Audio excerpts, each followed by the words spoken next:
Welcome back to the official SuperCoach AFL podcast and one of the most fun shows of the preseason. This is our Pods Pod.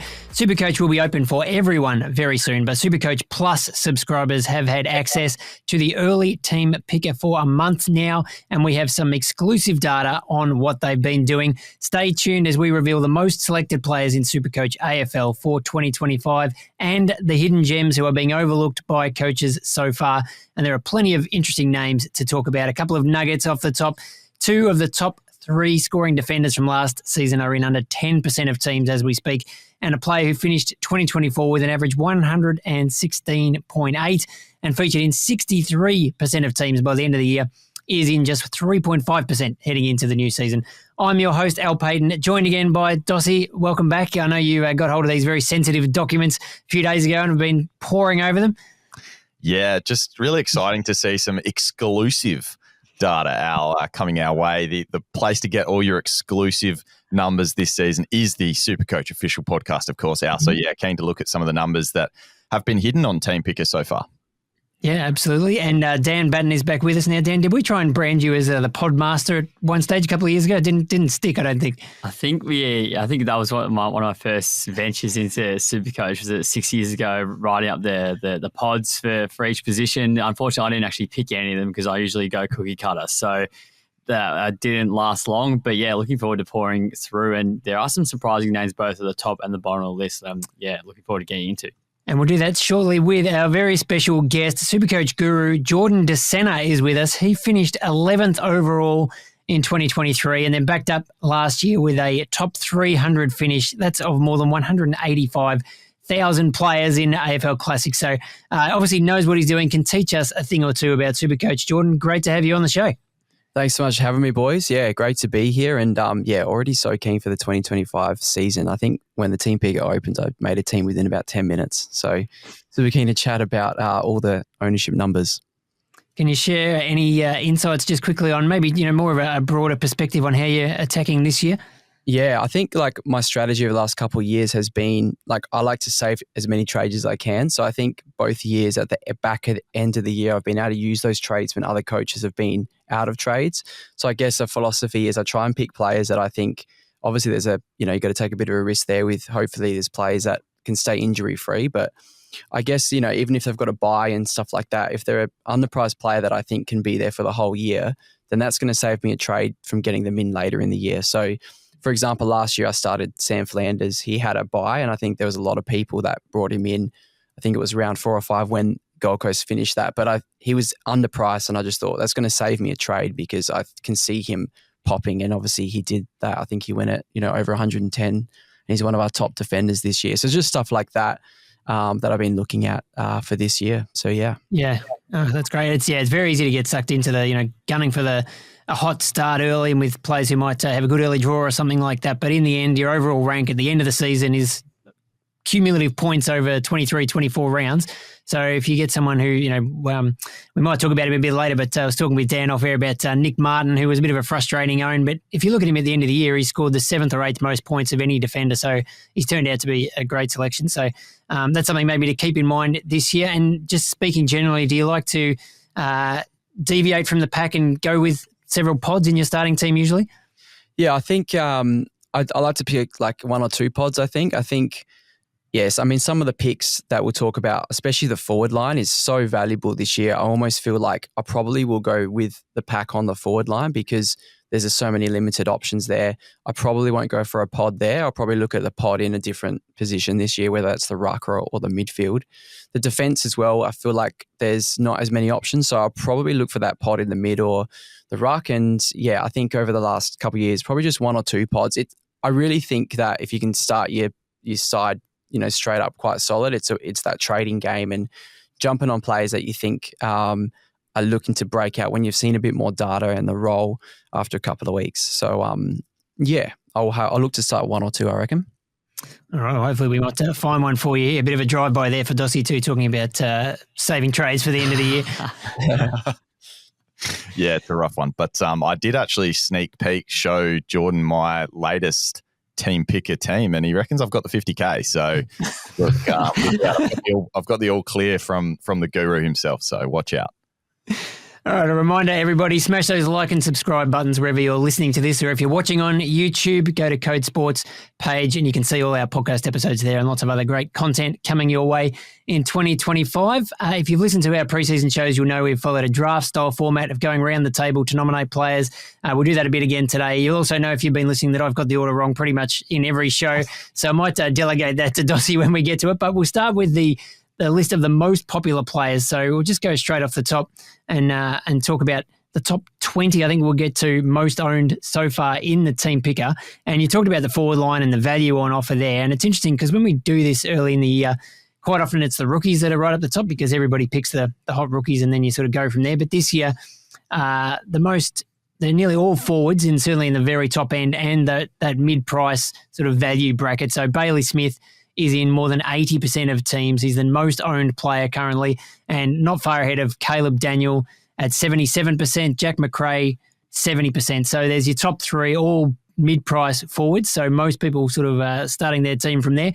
Number 4, we've got our first of our rookies, I guess, Levi Ashcroft, who's a mid at 66%. Jason Horne-Francis also 66%. So there's another forward.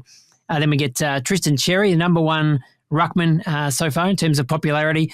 He's also on 66%. Jagger Smith, another rookie, 65%. Your man, Dossy Bo Allen over in the West at 64%. And Saad El Hawley at the Bombers.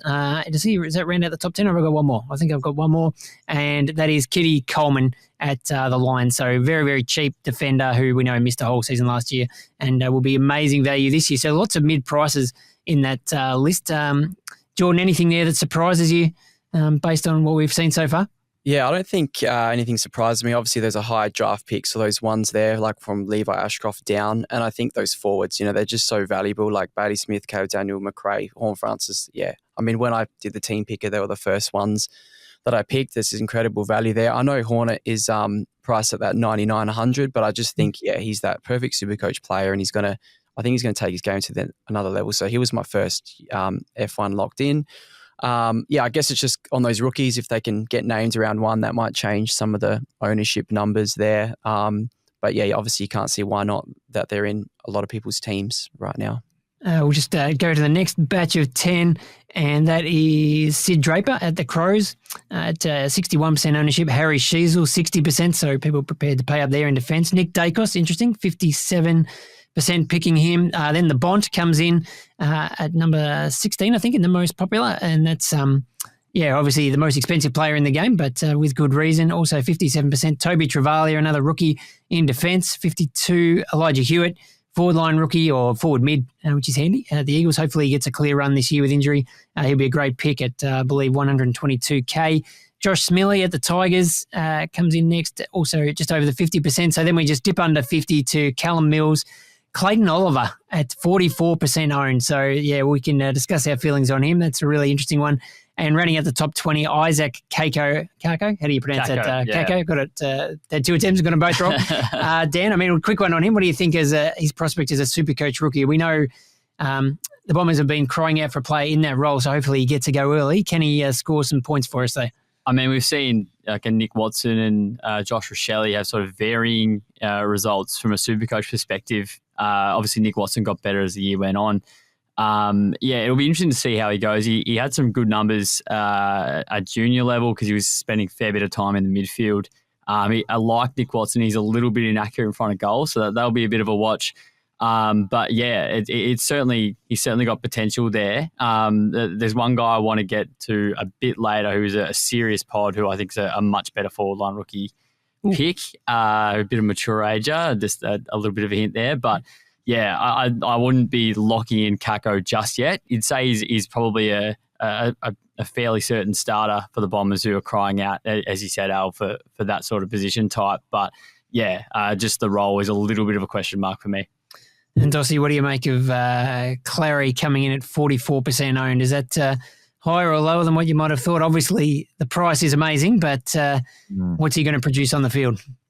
That's a real tough one. Like I've been pretty staunch in my belief that I think he's basically a must-have if he's having a full preseason under his belt. So I'm probably not surprised at the numbers, but also a little bit surprised that people are forgiving so easily from last season. And because it is team picker at the moment and you've sort of got, a long time till the season starts, I'm surprised that so many people are just on board. But as you said, the price is just, we've gone through his numbers in the past. I think it was 3 120 plus seasons before last season's 84. So with a full preseason, you'd think, is he ever going to get back to 120? Maybe not. But even if he doesn't, 100 plus should be a solid bet. Keen to know Jordan's perspectives on Clayton Oliver.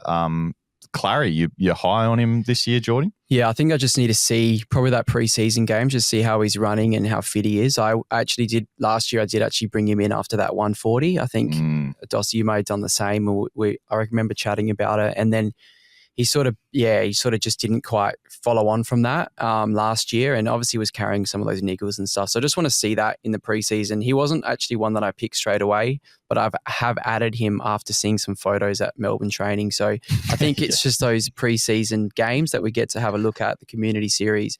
If I see Clary in there and he's looking fit, then I think I agree with you. He's a must-have at his price, and if you can go at 100 plus, then I think it's going to be a great M4, M5 range for SuperCoach teams. And he doesn't have a buy as well, which is very handy. Yeah. Yep, it's there very nicely. Dan, are you on the Nick Dacos train this year? I think he's got the Giants, which would be probably Toby Bedford in opening round, which will be a bit awkward. Obviously, those points don't count towards SuperCoach, but might affect his price. Maybe people thinking they can get him a little bit cheaper after the early buy. Is that trying to get too clever? I don't have him in my first team, but that's purely because of the injury news coming out of Collingwood that he has had a bit of a delayed pre-season. Just want to see that he is fully fit. I think even at 80%, Nick Dacos can go at 115, 120. But yeah, as you said, Toby Bedford in opening round is a difficult assignment for him. But yeah, he's definitely one who's if he's fully fit, I think you've probably got to pick him. But yeah, it's just the injury watch for me at the moment.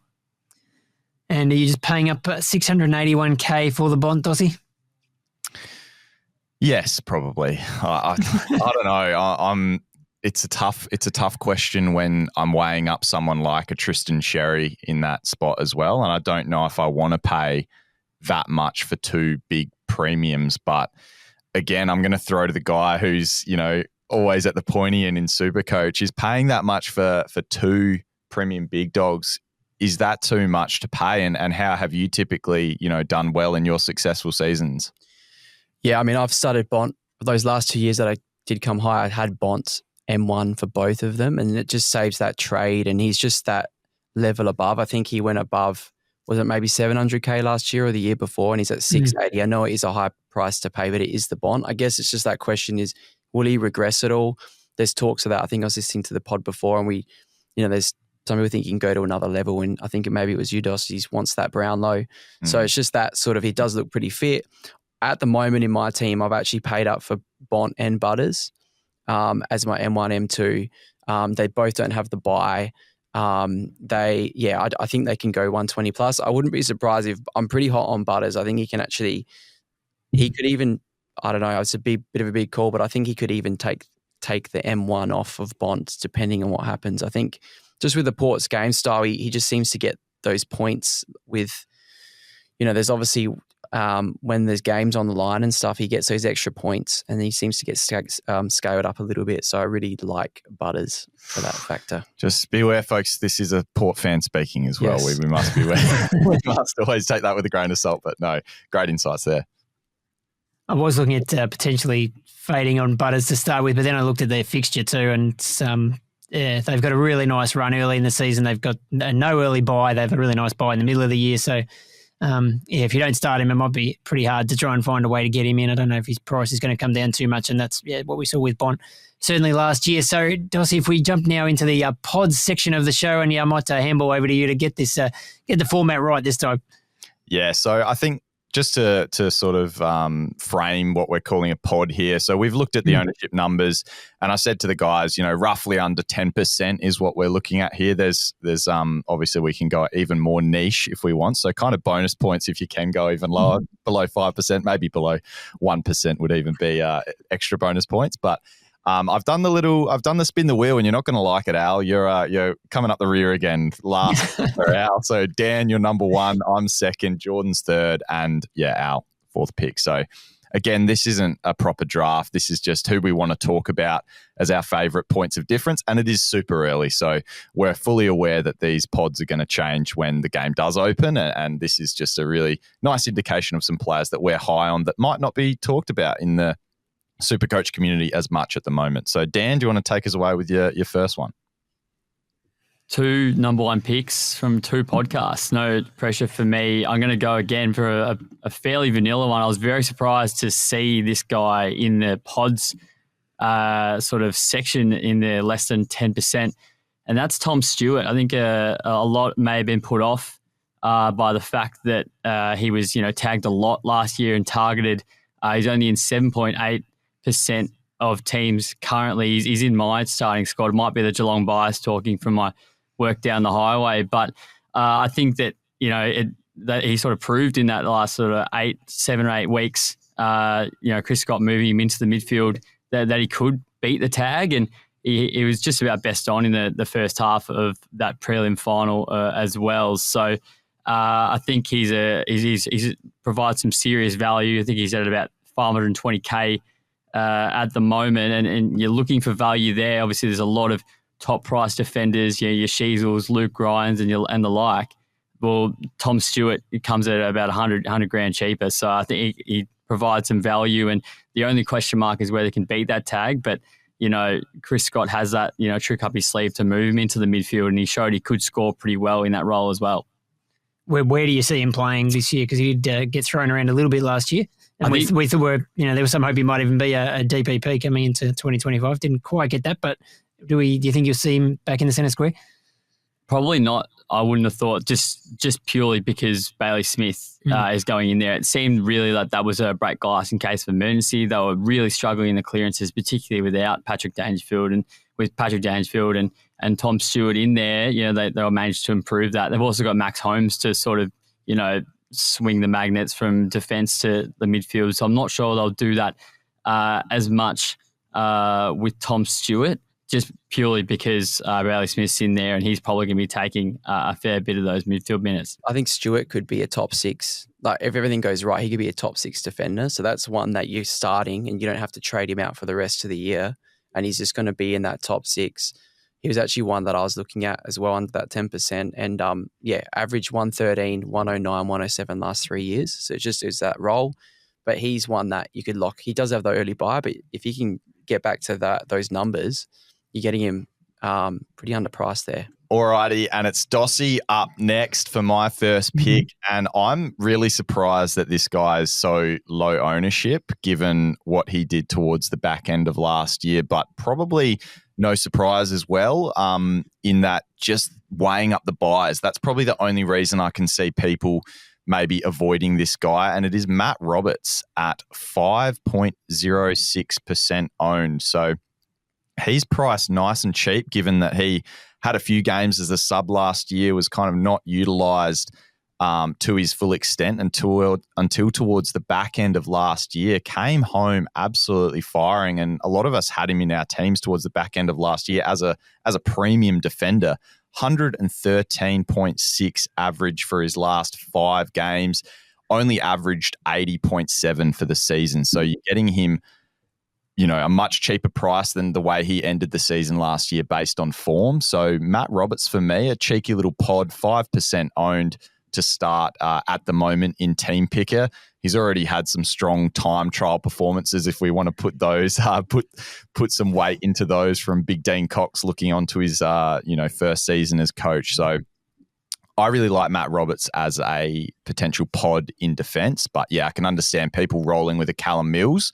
And we've talked about the players that share that buy as well. It is the Geelong players, I think, that we're talking about. So if you've got Brisbane too, you say. Yeah, and Brisbane. So if you've got a Bailey Smith, if you've got a Kitty Coleman, it starts to stack up. So I can kind of understand it, but I also quite like it as a point of difference at this point. Yes, so I know the Phantom is a huge fan, so he's going to be back on deck next week, I believe, and I'm sure he'll be trying to push those ownership numbers up before round 1 rolls around.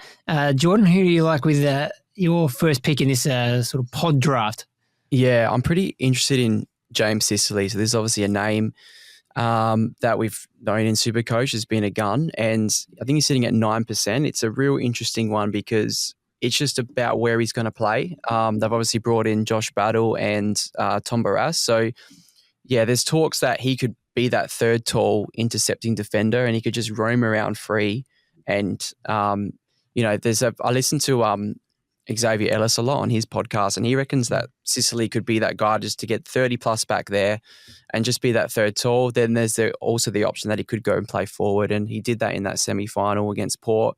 He went forward, but then also if he is going forward at end of a game, could that give him those points of impact with the goals? And it is a bit of a up and down, but I'm just interested in where he plays. I think obviously plays that overall round as well, so we do get to see a little sneak of that. But yeah, last year went at 114 and went at 108.6 the year before that. And I remember last year, or the year that I was high up, I didn't own him, and he hit a 172, a 171, a 166 in the space of a 6-game stretch. And he was almost like a must-have, and he was absolutely killing me. And people would just be captaining him, VCing him. So he's just one I'm just keeping an eye on as a pod, because I think a lot of people are scared off of him because of him potentially playing forward. But if we can see him actually settled back there and he's got a bit more freedom, then he could tear it up. I don't know. It's just something that's caught my eye.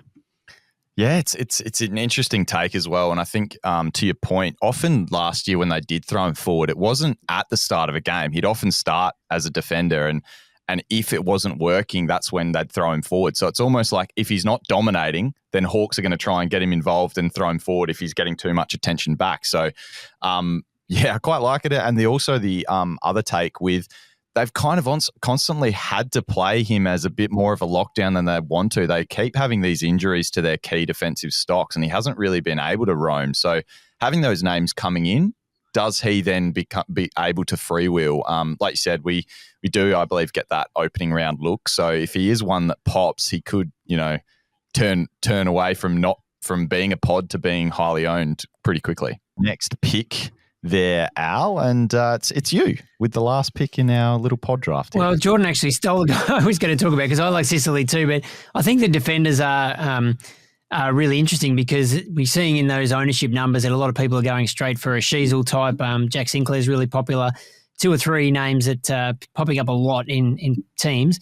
And with the defence, I know when you open SuperCoach the first time, you go, that's what first comes up on your screen, and those guys just look so solid, and you think, I'll just lock them in for 110, 120 every week. But if you look at the what happened last year, we're in a similar situation. Someone like Tom Stewart at the start of the year looked like he was safe as houses, and he dropped off. And then you had someone like Lockie Whitfield who started the year at about that 520K mark and ended up being a 650K primo. So the names don't usually stay the same from year to year. So, who is there in that sort of slightly cheaper price bracket who you can maybe get a little bit of value out of, who might end up being one of those top price guys? And I think Sicily is definitely a candidate. Another one that I'd throw up is Nasiah Wanganeen-Milera. So it's kind of hard when you've got Sinclair and he's really popular. Most people will probably pick one of the two. But Nasiah's just, improved every year in the AFL. Last year, his SuperCoach average jumped from 85 to 101.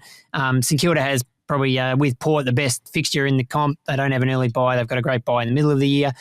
So it's just, can he find an extra 5 or 10 points a game to get into that real primo territory? He's only 540K or 543. He's in 5.6% of teams. But, just love watching him play. They love getting the ball in his hands. It'd be interesting how the Saints sort of shake up with a few new names coming in. McRae into the midfield. Does that mean Sinclair stays back more? But then, Travaglia's coming in there. So, and we know you love Ari Schoenmaker as an option down there with maybe Battle going out. So there's a few magnets moving around. But I just think, they've brought him in. Obviously, he was a high draft pick. And, love everything about what he's done so far in his career. And I can just see that trajectory still just going up. What do you think, Dan? Are you a Naz fan? Yeah, I like it. I've had him in draft the past couple of years, and yeah, he's great to watch, and such a good kick. I guess the only question mark is whether he has a lottery on the kick-ins. I think that's probably the thing that will make him from 100 to 110 if he's just on the kick-ins every game. And as we discussed, I think a couple of podcasts ago, Ari might be on some of those, and then obviously Jack Sinclair as well, depending on his roles. So, it's an interesting one for him. But I guess the point in his favour is he's such a good kick. He uses it in they're going to get the ball into his hands in important areas, running off half back and trying to be that money kick inside 50, getting those goal assists, and where kicks are more rewarded. So that's certainly a point in his favour, and his kick to handball ratio. But just whether he can make that jump to be that 650k player like a Lockie Whitfield was last year. Yeah, maybe he needs to get a little bit more selfish and just demand those kick-ins. Increase his sprint speed so he's getting to the kick-ins a bit quicker than Jack Sinclair. Right, Dan, we're back round to the number one pick in the draft again for round 2. Let's take it away for your second pod.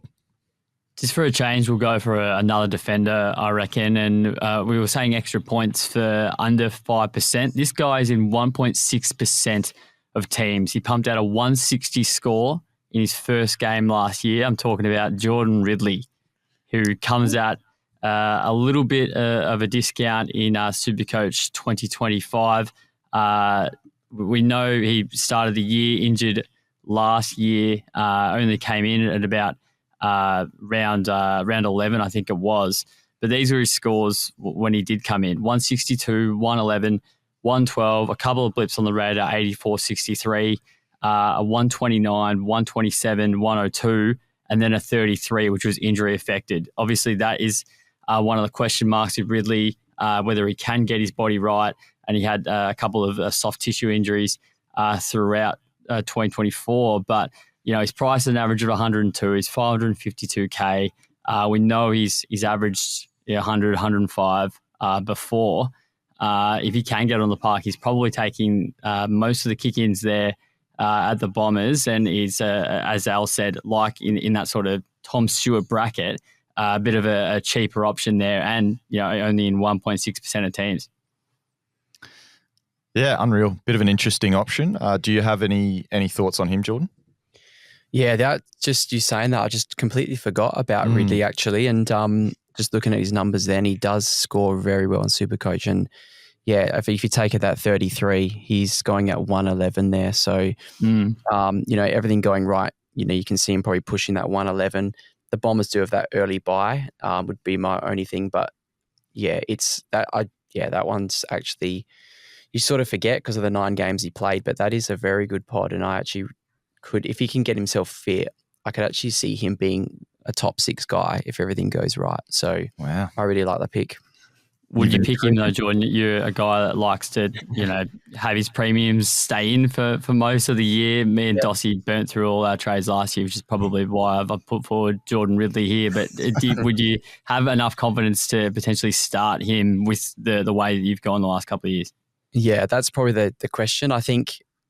We get to see an overall round look at Ridley. So if that might, I probably actually wouldn't. But if I see something in overall round where he pops a big 140 or something and he's looking pretty fit and I see some preseason stuff, it might get me to change, whether that's reactionary or not.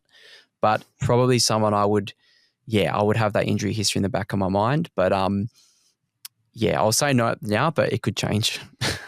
Yeah, I think MJ's philosophy from the coaches panel the other week was like, if you're going to have one of these injury guys on your team, like injury riddled constantly players, you start with them, is his philosophy, because then you're only wasting a trade to get them out once rather than trading them in and then trading them back out when they get injured again. So I kind of like that as a philosophy when you're looking at some of these guys with checkered injury histories. But he's a name that I certainly haven't heard, and no surprise that he's such low ownership there. Definitely bonus points for you on that one there, Dan.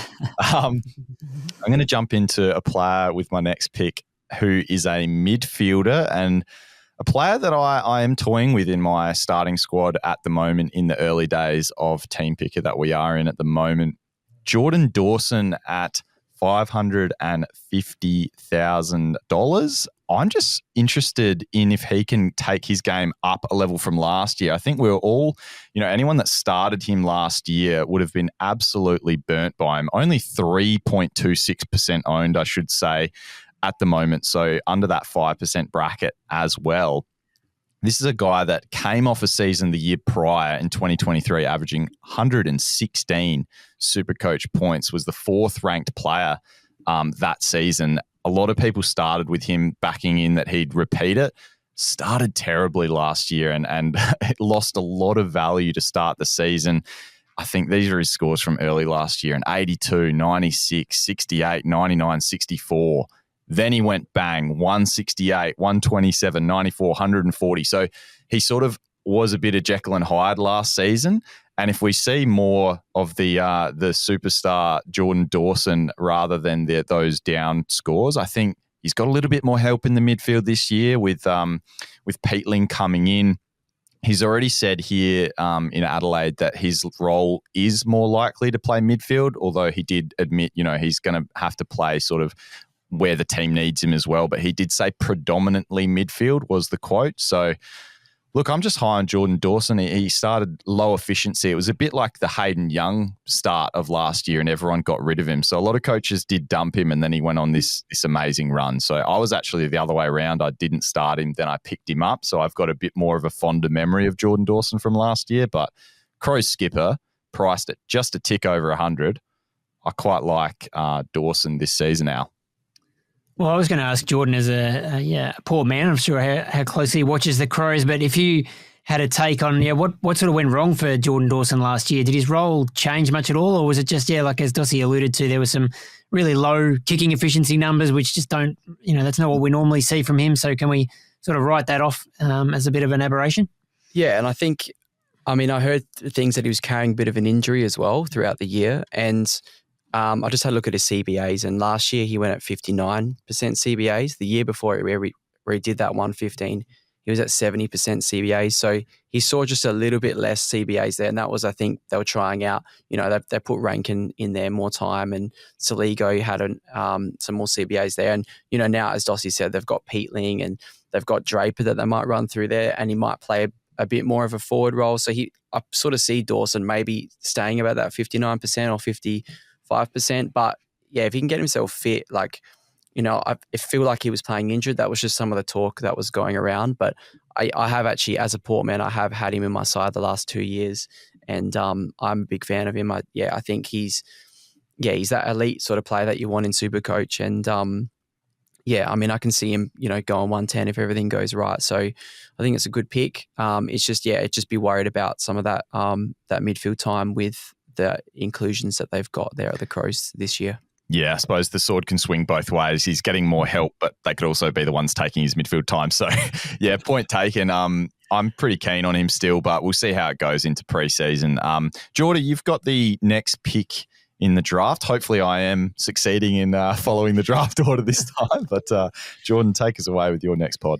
Yeah, I've got I'm going to go a bit rogue here, I think, with another 1% that Dan did. But Ed Richards, I just really like him. I know it's quite a bit of a pod, but since round 14, he went at 103.8, and that was his first year in the midfield. So I think he's locked down that role now, and he just adds so much speed for the Doggies. Obviously, they've got Bont in there, they've got Treloar, and they've got Libba, and there's quite a bit of depth in there. But I think he's a huge pod. I could see maybe 10 points upside there. I just feel like he's that potential.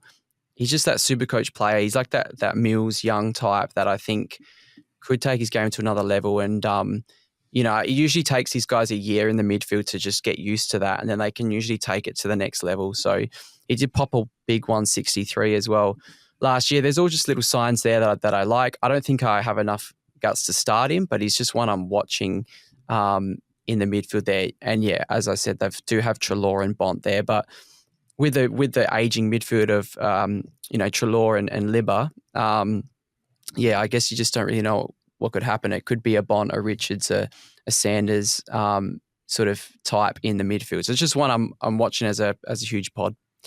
Yeah, we saw, I guess, a couple of guys leave the club in the off-season based on not being used in the midfield last year, and Ed Richards was one that actually was benefited from them missing out, because he had several games where he spent even over 90% of centre bounce attendances. So Bevo really did like using him. Often it was when Libba was out that he got those big, huge sort of bulky percentages that we saw in there. And even when Treloar missed a game or two, that's when he sort of saw his spikes. Do you see that sort of? Do you see with a full healthy team? We'll have to wait and see if the team remains healthy this season. But is he still, is he going to get those bulk centre midfield time like kind of we're talking about with Jordan Dawson, or is he going to be the guy that has to play, inside outside because he's got so many different weapons that he can play with? Is it going to be just Libba, Bont, Treloar if they're all fit? I just think he's ready to actually be the number 2 guy or third guy with Treloar there, depending if Treloar can stay fit. I just think he adds so much dynamic to them. And I was listening to SEN the other day and they were talking quite heavily about Ed Richards and how much he added to their team. So just one I'm keeping an eye on there. But you are right about the midfield mix there. But he's that perfect age bracket. He's not like these guys that are over 30. He's that mid-20s guy. And I just feel like he just added so much to their midfield with speed and there's some pretty big numbers there. And I just think, usually these guys, it just takes them a year to sort of figure that out. And we've seen plenty of other teams do it, like Hayden Young, Callum Mills, and these guys have been top guys in their line. So I feel like he fits that mold. It's just whether can he do it. So it's just a bit of a pod there. Love it as a pod. Al, you're rounding out your last pick in the second round here. Well, I'm going in the mids as well. Someone who's at 3.4% ownership, and that is Jai Newcombe at the Hawks. He's 529,000. So, again, someone who obviously you'd be picking him to be a keeper in your midfield at that price. But, can you potentially get 100 grand of upside there or, 10, 15 points a game? So he was, his average last year was 98.3, which is exactly the same as it was the year before, which is weird coincidence there, but he started the year pretty terribly. Like you talk about Dawson, Newcombe started with 66 in the first 2 games, and then by round 5 he'd only had 1 ton. But by the end of the year, obviously Hawthorn, we know their whole season turned around and came home like an absolute steam train, and he was right at the pointy end there. So if we go from round 23 through the finals, which some of these games don't impact his price, which is nice, he scored 162, 140, 149 and 131. And in those games, he averaged, he's over 30 touches a game, and he was kicking some goals as well. I think he kicked a goal in 3 out of those 4 games, and he had about 13 or 14 goal assists as well. So that's where he was really sort of adding to his tally. And we know he gets, clearances and tackles, those kinds of things, which are the bedrock of a good SuperCoach score. And someone that we tapped into a bit last year on the pod, Pig Mentality from our friends at Dr. SuperCoach. I know did some numbers at the start of last year where he highlighted Newcombe as a real, fit, a lot of the criteria for a breakout season. And I suppose maybe it happened, right at the end. But he's only 23 coming into, I think, his 5th year in the AFL. So this could be the year when he becomes, a bona fide premium in SuperCoach, and he's probably the number 1 man there at the Hawks. And, based on what happened last year, we think they'll be contending again. So again, we mentioned with Sicily, they do have a bye early on. So that is something to consider. But I really like, where he's heading certainly in his SuperCoach and AFL career. Yeah, it's another awesome pod in the midfield. There's plenty to choose from, and I think it's probably why they're so lowly owned is that we've got those massive scoring premiums in our midfield, but there's so many good options. And I think opening round is clearly going to dictate a few of these points of difference and whether or not they become highly owned. Like a guy like Jai Newcombe, if he pops, he's gonna rise in ownership significantly if he can show that he can continue that form from the back end of last year. But that's why we love an early pod, and you can claim him that you were on early, Al. If we can replay. Yeah, I hope you're recording this, aren't we? You save these clips. Yeah. All right, we'll get to our last pick each, and Dan, take us away with another sneaky point of difference. Yeah, it's a little bit of a different tact. I'm gonna lock in the rookie that I was alluding to earlier, and that is Sam Davidson from the Bulldogs, 3.7% of teams at 113K. He could have probably played for Richmond last year. He was dominating in the VFL side when they were losing by 100 points every week as a medium forward. You'd think that the Bulldogs would probably fare a bit better than Richmond VFL did. He averaged around about 70 points in that sort of hard running role as a half forward, and Bevo loves those type of players. And I think that the Bulldogs picking him, at 21 years old as a ready-made type, surely he's going to be playing a significant senior footy.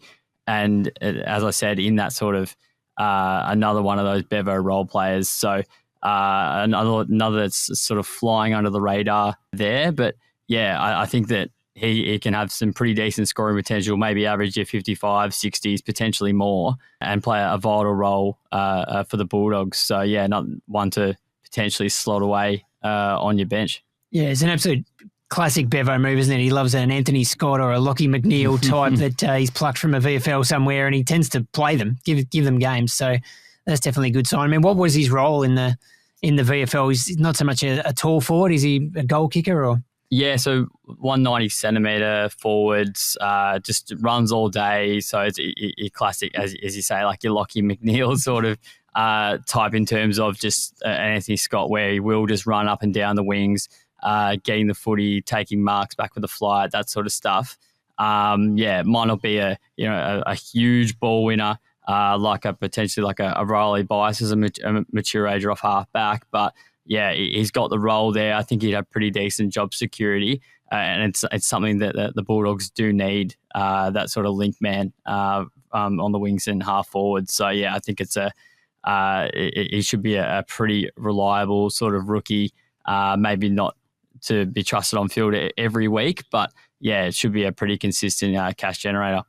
It's really good to know that he could be one of those options. As the devil's advocate, I reckon I might know why he's so lowly owned at the moment, and I'll throw to Jordan because I reckon he's sort of criticised a couple of my teams I've shown him so far because you don't like putting those basement rookies, even if they potentially do have job security. I reckon you like to put some of those more expensive players so it's easier to go down. Am I right in saying that that's how you like to build your team? Yeah, I usually do pay up for those guys on the bench. I think that's what I've always done the last 2 years. So it would really have to see the role and really be confident that he's going to have a good stretch to put him in there, because those guys can get stuck if they just come in for a couple of games and then they're that basement price. Whereas, yeah, if you can pay up for some of these higher guys, then you can roll down to them. All right, I'll jump to my final pick in the draft, and I'm going to go to a guy we're all pretty keen in this early stage of preseason on the Dockers midfield, and I'm going to go to a little bit higher owned percentage, but still under 10%. Andrew Brayshaw at 7.57% owned. Very keen on potentially having him as a starting pick after he came home incredibly strong to finish last year. He's priced relatively okay for what I think that he can be able to do this season. So I'm just looking at an Andrew Brayshaw at 591,800, still in that premium bracket, 110 approximate average from last year. And I'm just looking at the Dockers as a team that I think is going to be a really strong team this year. He's clearly in their best midfield. It's going to be him and Sarong and a spattering of others, whether that's Fife, Young, Johnson, Erasmus. I think safe to say Sarong and Brayshaw are going to be the two guys in there leading the way. It's how they ended last season. So for me, I really like Brayshaw as a guy who, showed that he could perform really strongly towards that back end of the year and might end up being a top 10 sort of mid. So priced in that bracket, good fixture. We've talked about them having a really good buy. It's only them and the Saints on the buy later in the season. No early buy. So Andrew Brayshaw under 10% owned. People obviously preferring Caleb Sarong as that midfield, premium from the Dockers, but I still really like Brayshaw as a play this season. Any comments there, guys, or should we move on to Jordan? Well, he's in my team, Andy, so I'm one of the 8 or 9%. Really like him. I think he averaged nearly 120 sort of post-buy last year, and it seems like early in his career he maybe copped a few tags that he didn't necessarily deal with all that well, but whether he's improved on that or the taggers are just now targeting Sarong, so it doesn't seem to be really an issue for him anymore. So, I really like him. Yeah, and I think last year he was carrying a bit of an injury, he had a bit of a knee as well, and apparently something with his toe as well. So, if he's over that as well, then that's a massive boost. And with those extra guys in the midfield as well, you think he's going to just, not get that tag target and be a bit more off the chain. So, and that Freo have that awesome buy as well. So it's a great pick. Sweet. I love it. I think they seemingly like to play Hayden Young as that forward rolling into the midfield, and they did that a little bit more towards the end of last year as well. So as a person that, has previously maybe sacrificed a bit of time to go on the wing, I think that's clearly Hayden Young's being that guy at the moment that's not playing as the pure midfielder at every stoppage, and sort of sacrificing a little bit of his game. So I think Brayshaw now, this year could be the year where we see him go, 115 to 120 and join Sarong in that sort of bracket. So pretty keen on him.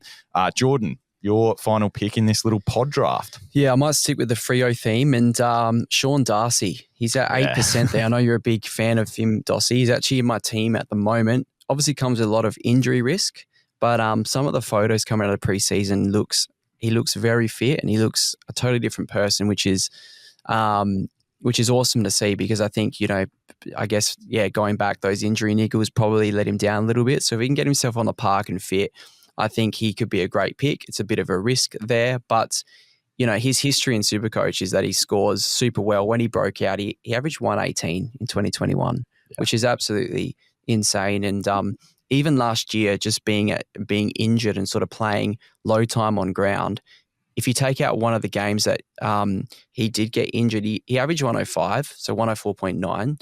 And this is from, this is only from a handful of games last year. So he scores really well in SuperCoach.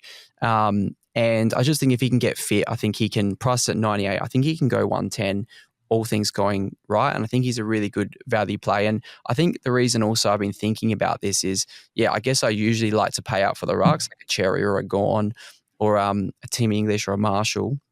But I think with this new flex position that's come in, it's really given me that thought of, okay, maybe I can start a Sean Darcy in the flex. I can still end up trading him, or I'm still can get those top guys in the ruck, or I still have a Cherry. It gives you that extra flexibility of not locking in him for the rest of the year. Like I could play him in the flex position. So that's why I've been thinking about it. Also has that great buy. So it's just one I'm watching. And the preseason photos look amazing. He just seems to have.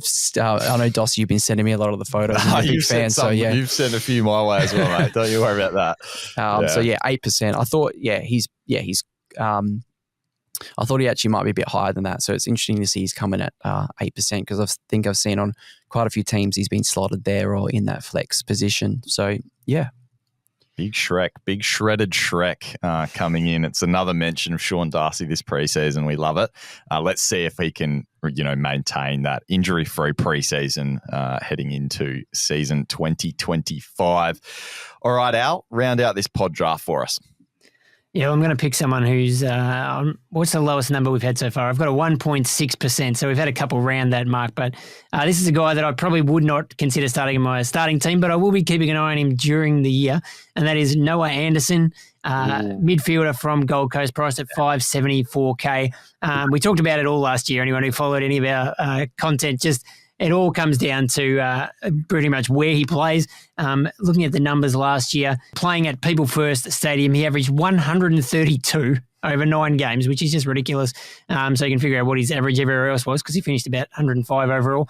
And this year, so gone through and had a look at the fixture, he plays there 8 times plus in opening round, but 5 of those come after the Gold Coast round 14 bye, including a rematch there with the Tigers in round 21. He does get Richmond early in the year too, which punished myself by going back and looking at his full career scores for Richmond. Every single game he's ever played against Richmond, he scored 126, 154, 144, 122 and 128. So how many goals after the siren now? Yeah, there's a couple in there, which boosted some of those numbers as well. But so sort of playing the fixture, I guess, and we'll see how what his price might be, around the Gold Coast bye. But if we're looking for a final sort of midfield upgrade there, or maybe he's sort of is your 23rd man in flex or something, he could be one to keep in mind. Yeah, the classic stitch up of that buy round, just avoiding those players. But as Jordan said, you've started players and you've ignored those buy rounds when it's a player that you're passionate about going sort of the extra mile. Could you do that with a Gold Coast player? I'm just interested to your thoughts on even extend this to a Sam Flanders in that premium defender slot as well. Yeah, I think the year before when I did start Flanders, he had that forward status and he just had so much upside that I just had to start him. Whereas Noah is sort of priced, you'd have to have things, you have to be really hot on him to be going, like his price is at 106, be really confident he could go 115, 120. That's probably the only reason that I haven't considered him is because they have that round 3 buy and they don't, I think because of that, their price won't move until after that. So, that's probably the only thing. I think for me, it's just those value guys. Like Flanders was the one. But then yeah, I think I saw one of your teams, Dossy and Flanders, is in one of your sides there, and I said that's 50K. So I do like Flanders. I think because of the options, there's not as many options in the defence. It probably gives me I like it a bit more. Whereas the midfield, we just have so many options. But Noah is a great selection, and he's got that ceiling, doesn't he? If you can get him on that right ceiling, on that right run, or even as a VC, he can go absolutely massive. So. Even over the years, I think I had him in 20.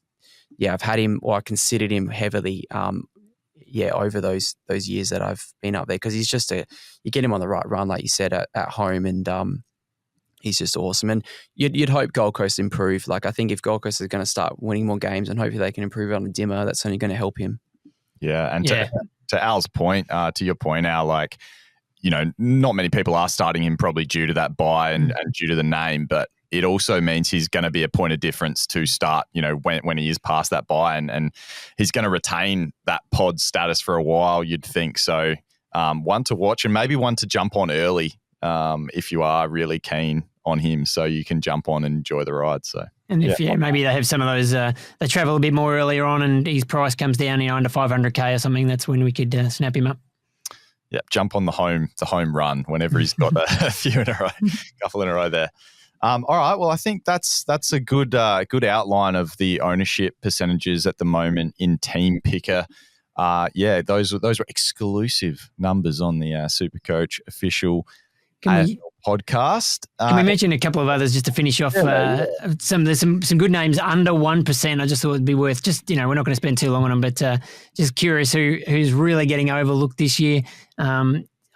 Josh Dunkley is in 1.4% of teams. Just nobody wants to pick him anymore. But again, early buy obviously doesn't help. But we know how well he can score. If we get down under 1%, Toby Nankervis in 0.95% of teams.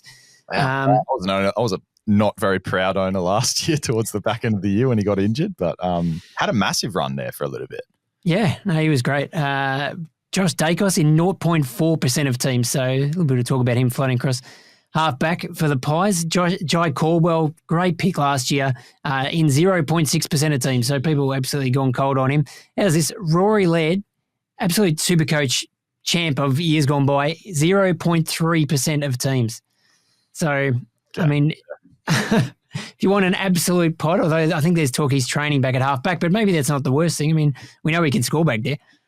Yeah, I had one as well. Just speaking of the Phantom earlier in the show, be remiss of me to say he said this guy was a lock in his team last year. Towards the back end of last year, he's already taken that back and said he's not picking him. But 0.56% for Jamara Ugle-Hagan, who doesn't have. He was so strong on that too, wasn't he? Very strong on starting him.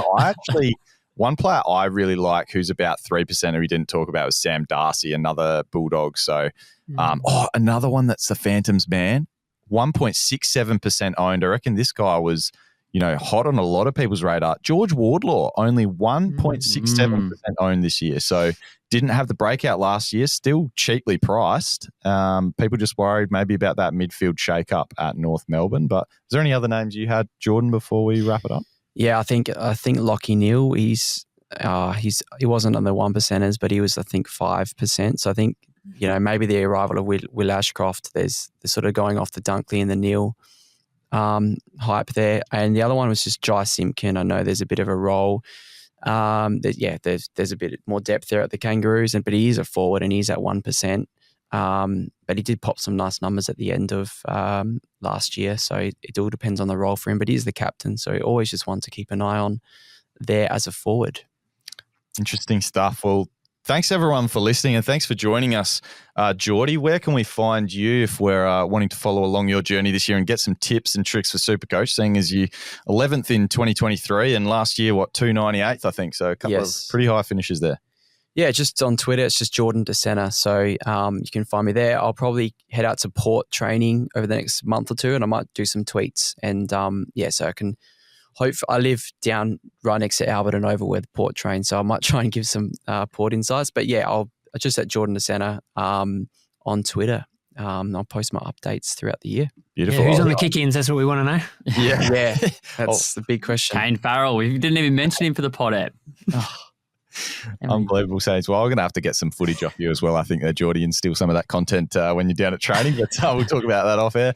Thanks everyone for listening, and hope you enjoyed some pods, some special podcast coming next week. So stay tuned for that early next week.